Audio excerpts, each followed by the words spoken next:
Hey guys, it's Roxie with Roxie's Broadway Breakdown. Welcome back to my channel. And today I'm going to do a few jazz floor exercises. So if you're taking dance class, which you should be, dance class is usually broken down into three parts. The warm-up, which helps you, get your blood circulating, warm up your body. And that's also not to just warm up your muscles, but to help you start learning your body, which parts need strengthening and which parts are weak. So take advantage of the warm-up. And then there's floor exercises. And then, of course, at the end, it's the fun combination, which, gets your heart going and learn some fun choreography and helps you learn, that trains your mind how to pick up choreography fast, which I have a video on.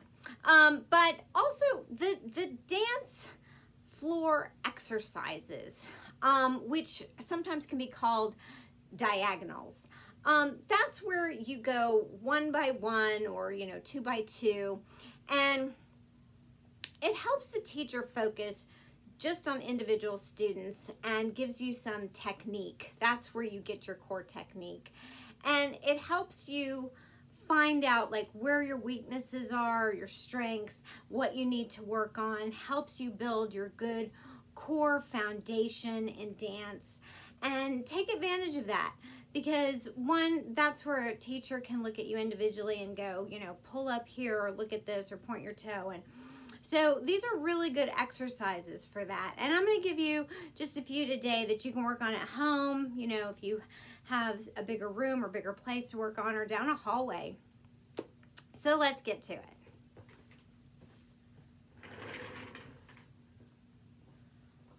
So the first one, I like to call them jazz kicks, for lack of a better term. All right, so you could do these three different ways. You could do them like jazz first, starting in jazz first, with just some nice arms, like nice ballet arms. And you start with a demi-plie step into the kick and pointed toes. So you could just do step, kick, step, kick, step, kick. And what you want to watch out for that is you want to keep the top half, your core, really nice and pulled up. You want nice arms, and you want to keep all this open. So when you kick, you don't want to be doing this, you're really heaving your leg to get up there. You want to keep all this nice and just focus on that demi and bringing that leg up. You really want to take advantage of getting a good demi to get that leg up there. And they don't have to be high. I mean, if you have that kind of extension that you can, just get that leg above your head, that's great. But that's not the point of the exercise. It's to just get that nice demi and get that core strengthened. All this pulled up really nice, and get that going and have some really nice arms. So that's from taking it off from jazz first.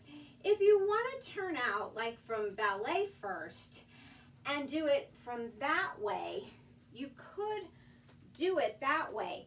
You're going to get a different stretch. You're going to feel it more from back here and a little bit differently. But mind you, if you take it from there and you're doing it from that way and you're pointing your toe, lifting your leg that way,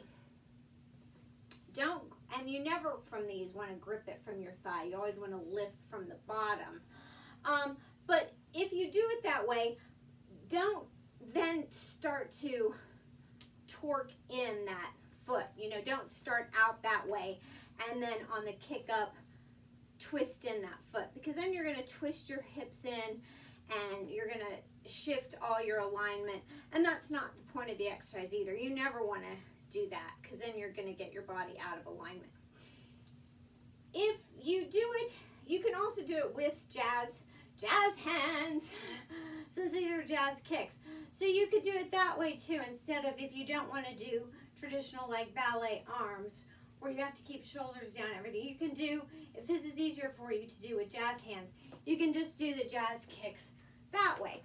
Same thing, you're still concentrated on your core, and you're still concentrating on really using those knees and that plie and going in and swinging from the bottom, using those bottom muscles to get you up, not feeling like I'm grabbing something from the top, because then you're getting that grabbing sensation and that your leg's going to feel heavier if you're using that top muscle, if that makes sense.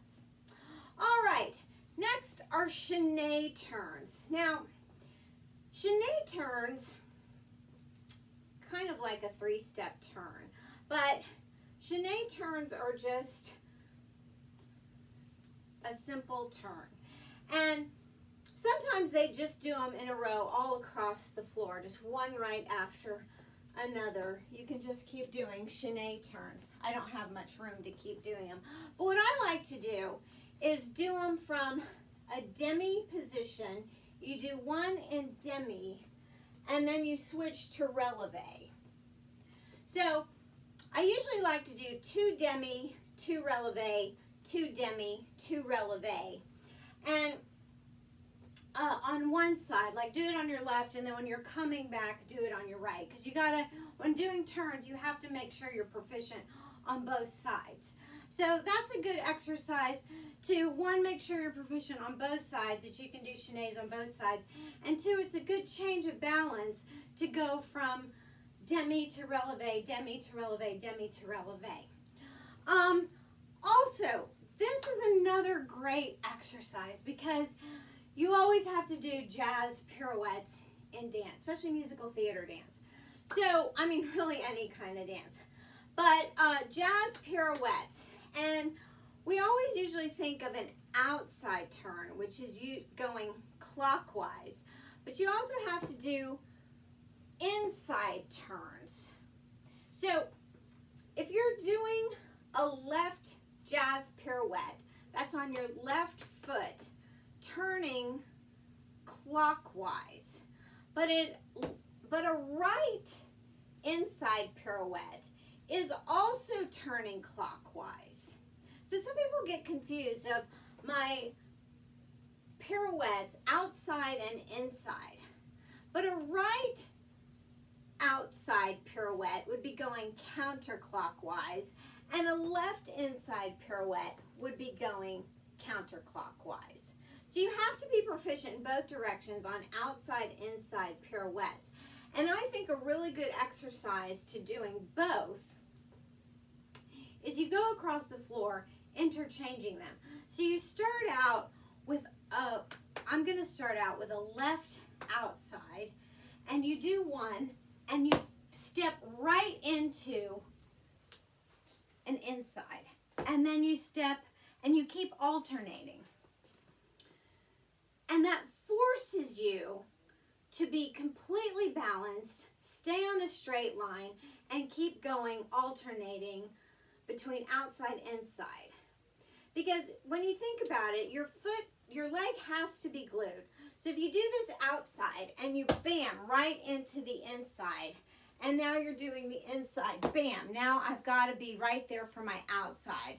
And then you turn and you're right there for the inside. And so it kind of prevents you from being wobbly and this way and that way, because you know you've got to step right into the next turn and step right in there for the outside. Then when you come back, you're using the other leg to do the other side. So you can start out just doing singles, and then when you get really proficient at switching constantly between the outside and the inside, you can go up to doubles, triples, however many turns you want to do. But if you've never done that exercise, try it, because it's really good mind teaser of thinking, going outside, inside, outside, inside. And then just a simple pas de bourrée, which is step, back, step, out. Step, side, step. Step, side, step, step, side, step. It's 3 steps. And you can add some nice arms. This I like to use because sometimes people just really have trouble finding the beat in a music. I mean, that sounds, I mean, some people just don't have that innate rhythm. And so you can try different musics, different music in a class to make people get on that rhythm. Speed it up, slow it down, and make them get to the beat on that. So it's slow, double time, really slow, or really fast. Because, and kind of make them think about it, because some people just have hard time finding the beat of a song. So that's a good step. It's because it's easy.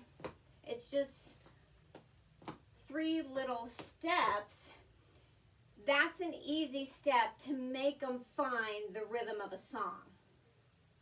And you can, like I say, add some arms. You can do it overhead. That's also an easy step to add a turn in. So you can do it like that. All right, I hope you found that helpful. Subscribe to my channel, check out all my other videos, and I'll see you in my next.